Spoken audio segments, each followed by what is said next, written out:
हाँ स्टार्ट।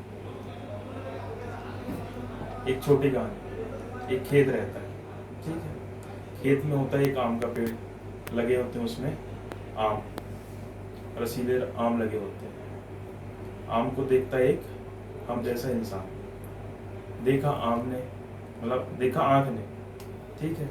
अब आया विचार किसमें? आँख ने देखा, विचार आया मन में कि बहुत रसीले होंगे, बहुत अच्छे आम।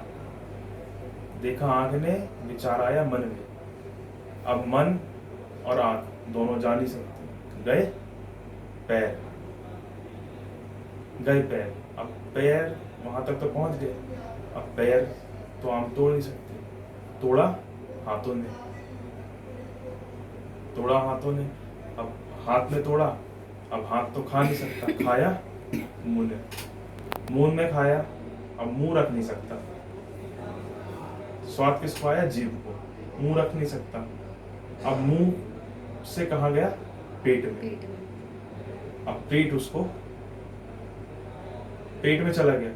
अब उतना माहौल देखा किसने? आम के तकवारे ने, जो आम को तक रहा होता है। वो दौड़ा, उसने घला एक पीठ में। इस पूरी स्टोरी में पीठ का क्या लेना देना? कोई लेना देना नहीं है। सिंपल जिंदगी यही है। लोग बोलते हैं कि यार हम ऐसा ऐसा करते हैं, लेकिन रिटर्न कहीं और उल्टा ही मिल जाता है, कुछ और ही हो रहा है। मतलब नेगेटिविटी क्या हो जाती है? लोग क्या सोचते हैं कि कुछ उल्टा ही हो रहा है, कि भाई मैंने काम तो बहुत किया लेकिन मुझे रिजल्ट नहीं मिला। अब रिजल्ट नहीं मिला इसका मतलब क्या हो गया? पीठ में डंडा बढ़ गया, और ऊपर से जो पैसे थे वो भी खर्च हो गए।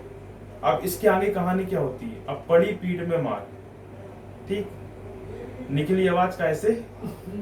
मुंह से। टेस्ट किसने किया था? मुंह ने, ठीक है। अब मुंह से आवाज निकली, अब जोर से लगा तो आंसू टपके आंख से। गलती किसकी थी? आंख की। सजा किसको मिली? आंख को। क्योंकि भाई अगर वो देखता नहीं, मन में लाला चाहता नहीं, मन में लाला चाहता नहीं, तो आम तोड़ता नहीं और पीठ में मार पड़ती नहीं। 100 का सिंपल सीधा, समय चाहे जितना हो जाए, स्थिति चाहे जितनी गंभीर हो जाए, रिजल्ट आपका आना ही आना है। जिस भी फील्ड में आप उसी फील्ड में लगातार लगे रहेंगे, तो रिजल्ट आना तय है।